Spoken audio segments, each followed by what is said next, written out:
former US President Donald Trump is set to appear before a grand jury, that too in the next 4 days. He said that he had received a letter from special counsel Jack Smith stating that he is a target of a grand jury investigation into efforts to overturn the 2020 presidential election result. Now, Donald Trump put out a post on his Truth Social and wrote that he has received horrifying news from his attorneys. The post comes after Trump's recent claims that Smith's investigation was a witch hunt after him and an effort to derail his chances at retaking the White House.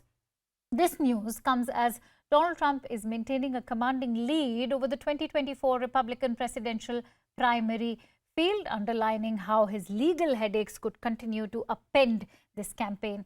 Smith is prosecuting Trump for allegedly mishandling classified documents and refusing to turn them over after being repeatedly asked to do so. Remember, as far as a hearing in the classified documents is concerned, that is happening on Tuesday. And as far as this latest pressure is concerned, you should now be expecting Donald Trump to appear before a jury as far as the January 6th probe is concerned. However, the former president has continued to maintain that he has no wrongdoing in this case. What will this mean for Donald Trump's political ambitions as far as 2024 is concerned, and not just Trump, but the Republican rivals as well? Let's try and find out. And for that, let me introduce my guest. I'm joined in by Ray Locker, who's a senior American journalist joining me live right now. Thank you, Ray, for joining in. Why is Trump calling this letter as a sign that he will likely be indicted? Why is he so sure? Well, that's what he's done repeatedly throughout these previous indictments, one for the classified documents, one for the concealed payments in New York. He always wants to put things on his terms, not on the terms of the prosecutors. So he gets the jump out there. He acts like he's a martyr. He tells people he's being indicted for them. It all fuels the narrative that he's somehow a victim in all of this when he's actually the perpetrator. Now, as far as the other case, which is that of the classified documents criminal case, the hearing is set for Tuesday in Florida federal court.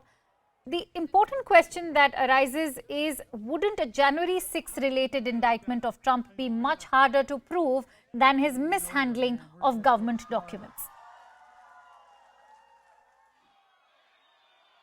I would say on the surface, yes. He had the documents. He's not allowed to have the documents. He hid the documents. He had multiple chances to turn the documents back in, and he refused to do so. That's all very clear cut. Many people have testified about that. There's really little doubt that he kept the documents he's not allowed to have. And his explanations have changed repeatedly, and none of them make sense. All right, Ray, during the first two indictments, Trump's primary poll numbers and fundraising got a bump. What will the possibility of a third indictment mean for Trump's Republican rivals?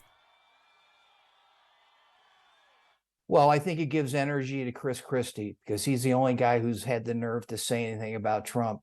And I mean, his message, and among other former Trump cabinet officials like Attorney General William Barr, Defense Secretary Jim Mattis, all these people who left, John Kelly as former chief of staff and Homeland Security Secretary, they've all called him out and said that he was a disaster.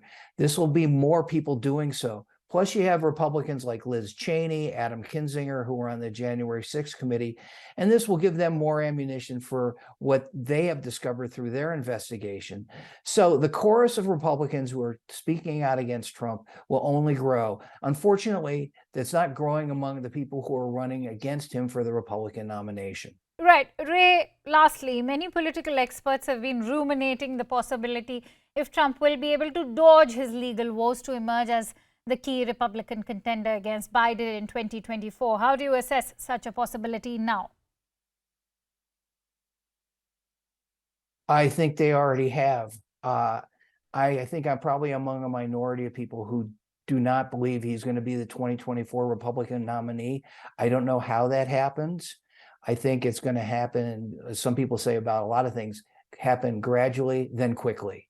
That the air is going to seep out of his balloon, then all of a sudden he collapses. Now, I don't know who takes advantage of that, But I know a lot of Republicans, and they're good people, and they look at Donald Trump and they're horrified by his behavior, and they want an alternative because they're conservatives and they don't believe in the same things that Joe Biden does in terms of policy. They want an alternative. They haven't found one yet. And when they do find one, then I think they will gravitate to that person quickly if they have enough time to do so.